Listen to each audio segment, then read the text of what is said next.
Olá, caros alunos. O tema agora que vamos tratar é o tema do conceito, as fontes do direito administrativo e também dos princípios mais elementares aí do direito administrativo. Bom, o assunto agora na tela, a gente vai tratar do conceito de direito administrativo. Sempre lembrando o seguinte, o direito administrativo é um sub-ramo do direito público. Na verdade, o que acontece? O direito é um todo, assim, é um conjunto todo, mas didaticamente os especialistas, os estudiosos, os doutrinadores preferem dividi-lo em ramos para, com base em algumas características comuns de cada ramo, facilitar o estudo e a compreensão. Então, o direito administrativo, como sub-ramo aí do direito público, que é o direito que trata e disciplina os interesses coletivos, diz o seguinte: então, o conceito mais predominante aí de direito administrativo é o seguinte: o direito administrativo é um conjunto harmônico. É um conjunto harmônico de quê? Das normas e princípios jurídicos que disciplinam exatamente o quê? Os órgãos. Então, é um ramo em que as normas jurídicas disciplinam os órgãos, os agentes públicos, as entidades públicas, os bens públicos e os serviços públicos. E não só isso. Esse conjunto harmônico de normas e princípios também disciplinam os atos administrativos, os poderes administrativos, os processos administrativos e os procedimentos administrativos aí do Estado. Então, em resumo, o direito administrativo nada mais é do que aquele sub-ramo do ordenamento jurídico, do direito, que disciplinam os agentes, os órgãos, as entidades, os bens e os serviços públicos, que seriam basicamente aí os instrumentos de ação e as atividades em si, que são os atos, os poderes, os processos, os procedimentos. Então aí nós estaremos aí com o direito administrativo. Lembrando sempre que ele é um sub-ramo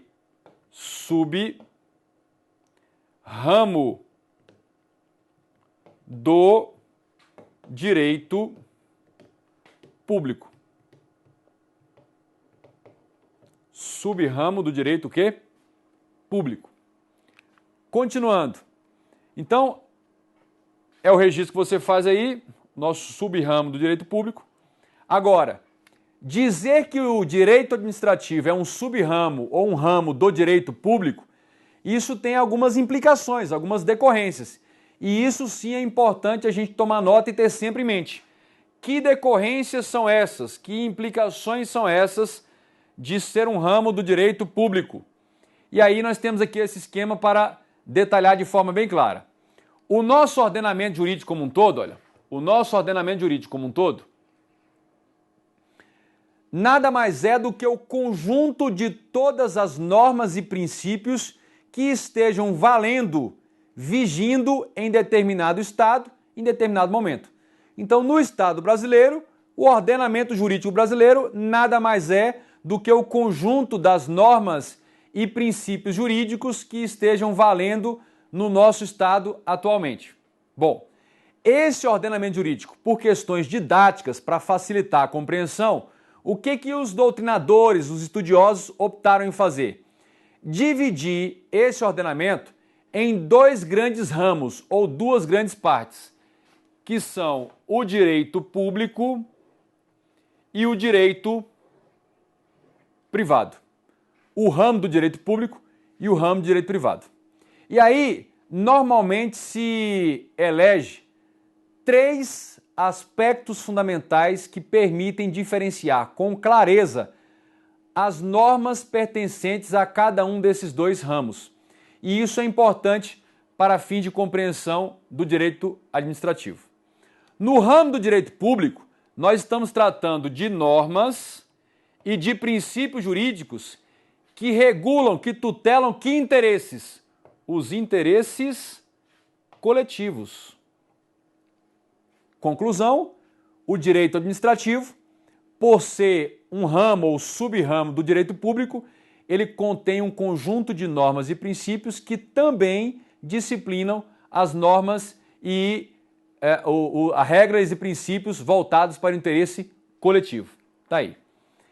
se a gente quisesse pegar algum exemplo aqui, a gente ia pegar aqui o direito administrativo, claro, né? Direito administrativo, mas também teria aqui o penal, também teria aqui o tributário, o ambiental e outros. Agora, no ramo do direito privado, nós poderíamos citar o direito civil, o direito empresarial,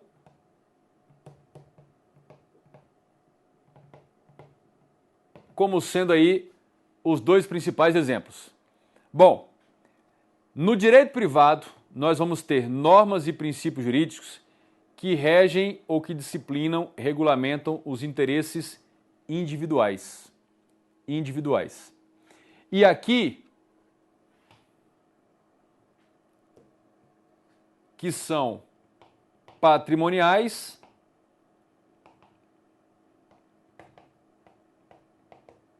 e não patrimoniais. Como, por exemplo, os direitos da personalidade aí seriam não patrimoniais. Muito bem. No ramo do direito público, uma outra característica importante é o seguinte, que neste ramo nós temos normas e princípios jurídicos que asseguram uma desigualdade entre as partes. Ou seja, predominantemente, as normas do direito público, as regras e princípios do direito público garantem uma desigualdade entre as partes, favorecendo a administração pública, que é quem defende o interesse coletivo. Então, isso aí é uma decorrência do princípio da supremacia, aplicada aí ao direito público. Lembrando que essas normas são os meios adequados para garantir a supremacia do interesse público sobre o interesse o quê? Privado. Bom, já no direito privado, no ramo do direito privado, nós temos normas e princípios jurídicos que asseguram uma igualdade entre as partes. Predominantemente, principalmente no tocante a aspectos patrimoniais, o direito privado assegura uma igualdade, uma certa equivalência entre as partes da relação jurídica. Isso assegura a tal isonomia e igualdade entre os sujeitos de uma relação jurídica. Então, se nós estamos falando de direito administrativo, ele é um ramo do direito público e, portanto, predominantemente as normas do direito administrativo garantem uma desigualdade, um favorecimento dentro dos limites legais à administração, aos órgãos e agentes públicos aí. Por último, no direito público aqui, nós temos normas e princípios que impõem uma indisponibilidade do interesse público. Indisponibilidade do interesse o quê? Público. Predominantemente, as normas do direito público e, portanto, dos direitos administrativos também, garantem uma indisponibilidade ou impõem uma indisponibilidade do interesse público. É simples a lógica, que é até um dos princípios basilares aí do direito administrativo. A administração atua por meio de seus agentes para realizar interesses que não pertencem aos agentes ou órgãos públicos. Os interesses são da coletividade. Então, aqueles que recebem a incumbência de exercer uma função para realizar o interesse da coletividade não têm livre disposição, não podem dispor, abrir mão, renunciar aos interesses que devem exercer, a não ser que uma lei, excepcionalmente de forma expressa, autorize a disposição. Então temos a indisponibilidade. Já no direito privado, principalmente nos aspectos patrimoniais, existe uma disponibilidade dos interesses. Os interesses são o quê? Disponíveis. Conclusão aqui do nosso tópico. Sempre que falar direito administrativo,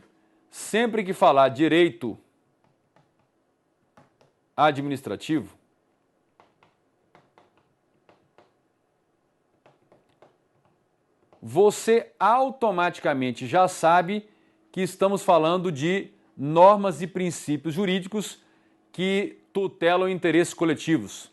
Você já sabe também que, em regra, vai haver uma desigualdade entre as partes, favorecendo a administração.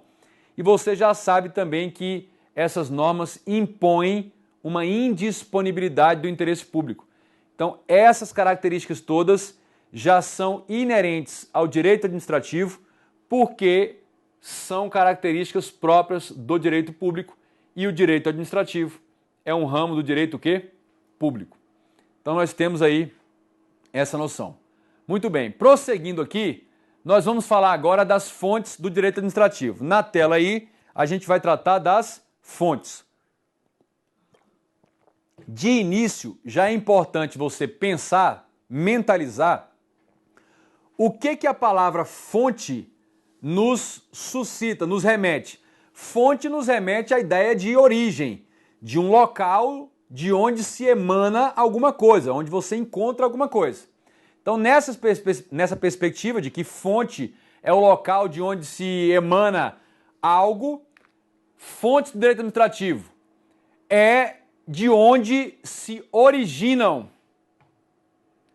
as normas jurídicas de direito administrativo. As normas jurídicas de direito administrativo.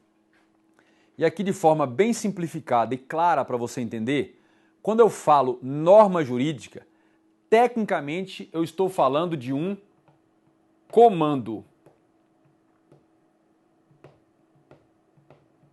De um comando. Então, uma norma jurídica é, na verdade, um comando impondo, autorizando ou proibindo alguma conduta dos sujeitos de direito. Então, a norma é um comando e esse comando é para impor. Impondo. Esse comando é autorizando.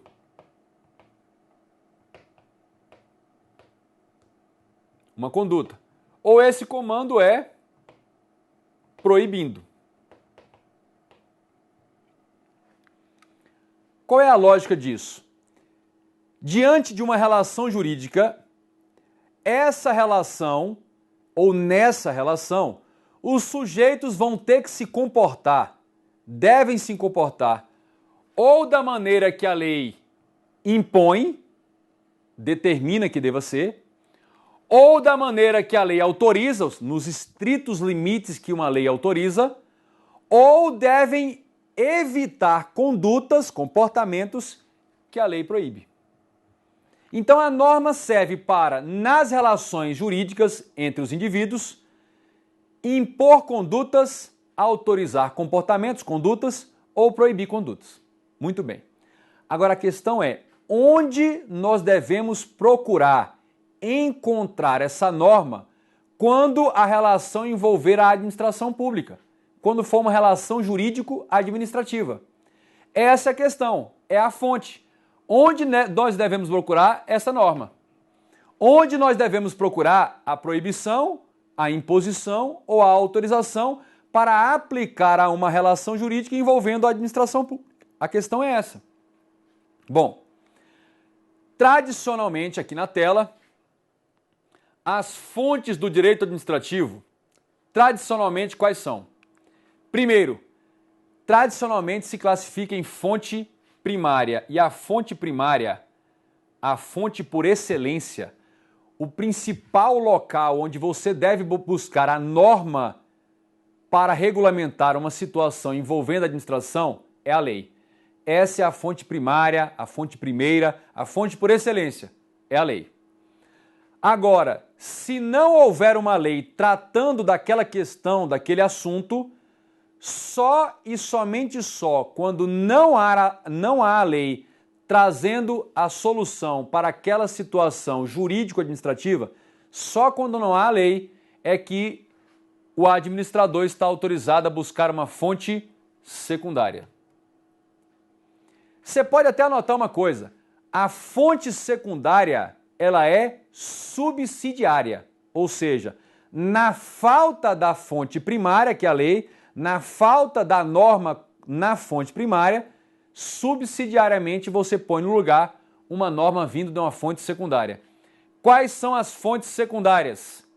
Jurisprudência, doutrina, costumes e princípios gerais do direito. Essas são as fontes aí secundárias. E aí eu queria que você fizesse um destaque, que é o seguinte: não há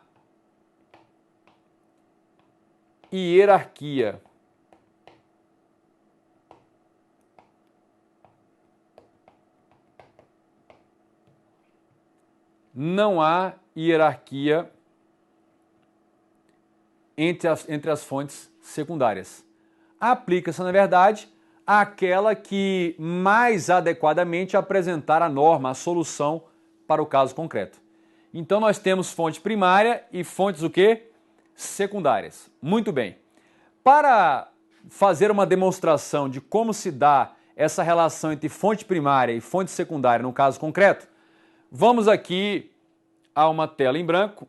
Vamos colocar a nossa tela em branco aqui para uma exemplificação. Então vamos pensar assim, ó.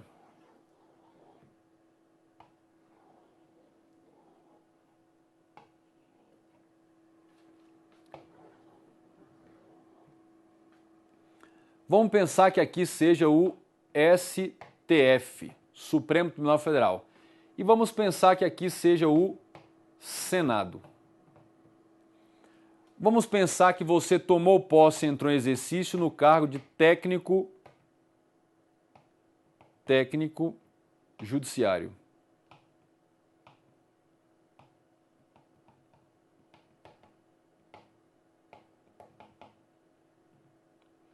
Sua remuneração, 4.000. E vamos pensar que aqui é o cargo de consultor. Consultor do Senado, 26.000. Beleza. Vamos imaginar que ao exercer esse cargo, você já era estável no Serviço Público Federal, porque a estabilidade não é no cargo, é no Serviço Público Federal. Você já havia reunido os requisitos para se tornar estável. Bom, e aí, o que aconteceu? Aconteceu a sua nomeação e, claro, mais a sua posse no cargo de consultor. Comigo aqui. Você prestou o concurso, foi aprovado, classificado dentro do número das vagas, foi nomeado e tomou posse para o cargo de técnico judiciário no STF. Entrou em exercício. Aí abre o seu estágio probatório e outros requisitos, você se tornou estável. Você continuou estudando, logrou êxito e aprovação gloriosa para consultor do Senado. A lei tem uma norma, se você consultar a lei, tem uma norma que permite a você sair do cargo de origem e ir para outro cargo da mesma esfera com a possibilidade de retornar ao cargo de origem diante de certas circunstâncias. É quando você pede a chamada posse em cargo em outro cargo inacumulável. Você vem para cá. Só que um detalhe, para cada novo cargo, ainda que você já fosse estável no Serviço Público Federal, para cada novo cargo, novo estágio probatório. Abriu o seu novo estágio probatório. E você está no Senado. O que acontece? O inacreditável. Você reprova no estágio probatório. Bom, acontecendo isso, vai surgir um conflito de interesses envolvendo a administração e você. Porque a administração vai dizer que tem motivos e requisitos para te tirar do cargo do Senado. E você, eu tenho certeza, não quer deixar o seu cargo no Senado. Conclusão, conflito de interesse. Onde e como solucionar isso? A solução para essa relação jurídica conflituosa envolvendo a administração deve ser buscada na fonte primária, aonde na lei. O primeiro lugar onde você deve buscar a norma, se diz se você fica, não fica, se é proibido sair, se não é na lei. E na lei diz que nessas circunstâncias que eu descrevi aqui, você vai ter direito à recondução. A Lei 8.112, por exemplo, diz que você tem direito a ser reconduzido ao cargo de origem. Volta para o seu cargo de técnico e com os seus 4.000. Eu sei que não é o sonho da sua vida ser reconduzido para lá, mas pode ter certeza, essa é uma bela garantia que você tem, que a lei te dá, que o estatuto te dá. Por quê?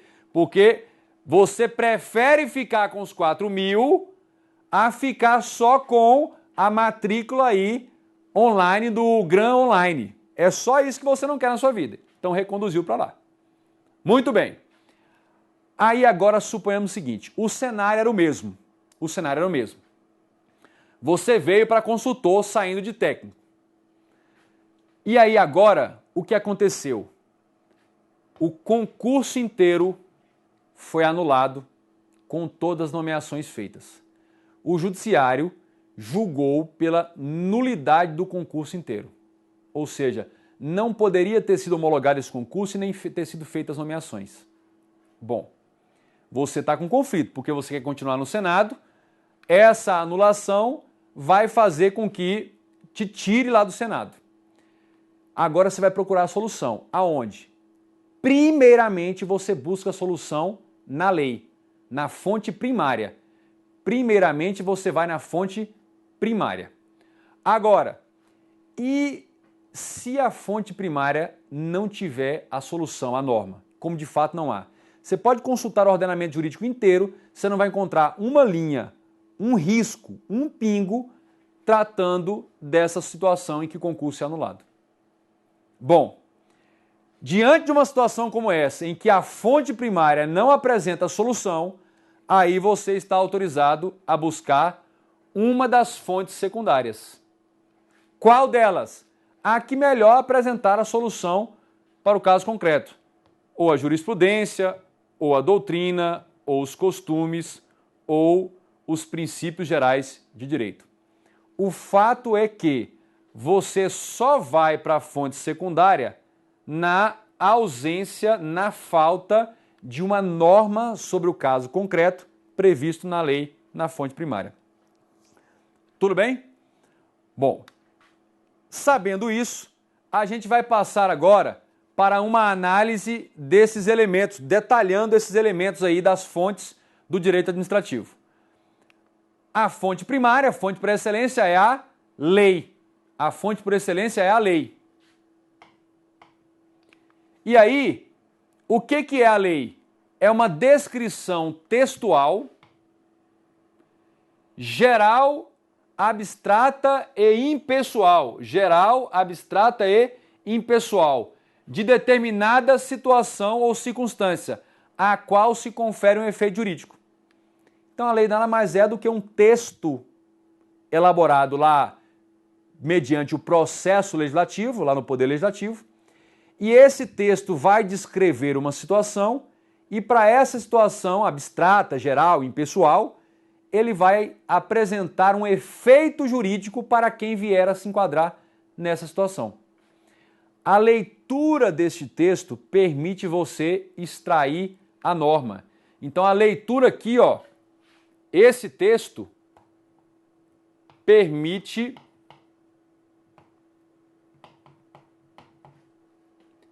interpretar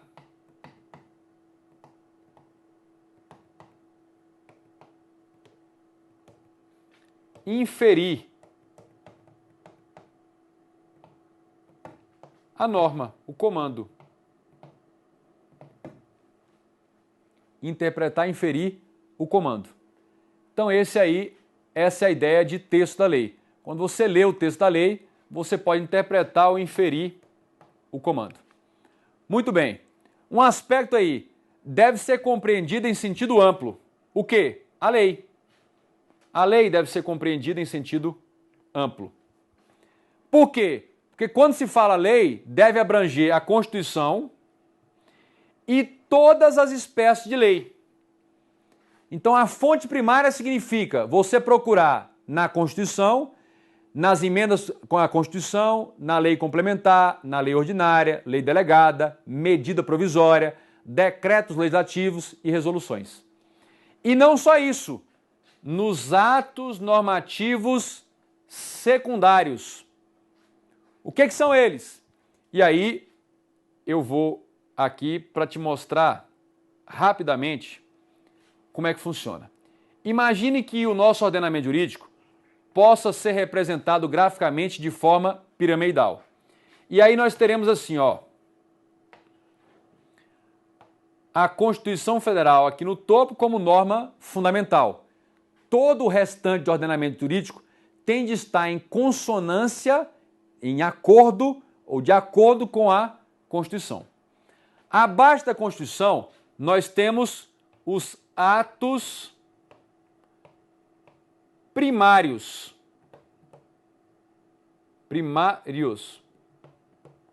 Atos primários, que são as leis. Todas as leis abaixo da Constituição. E nós temos os chamados atos secundários, que são os atos normativos administrativos.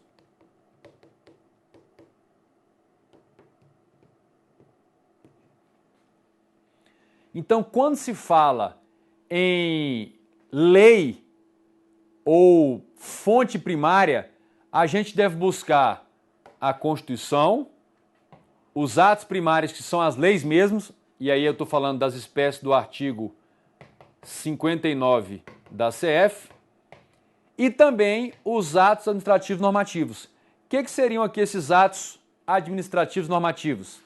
Os decretos, resoluções, regulamentos, instruções normativas. Então, quando se fala em lei como fonte aí da norma de direito administrativo, inclui também os atos administrativos normativos, também chamados atos secundários. Então, voltando aqui, é o que diz aqui, olha, os atos normativos secundários, que são os decretos, os regulamentos, as resoluções e as instruções normativas. Fundamento para isso aqui, artigo 87, inciso 2º da CF, é um dos fundamentos aí para essa estrutura. Muito bem? Encerramos aqui esse nosso primeiro bloco a respeito aí de conceito, fontes e princípios do direito administrativo. Continuaremos no bloco seguinte.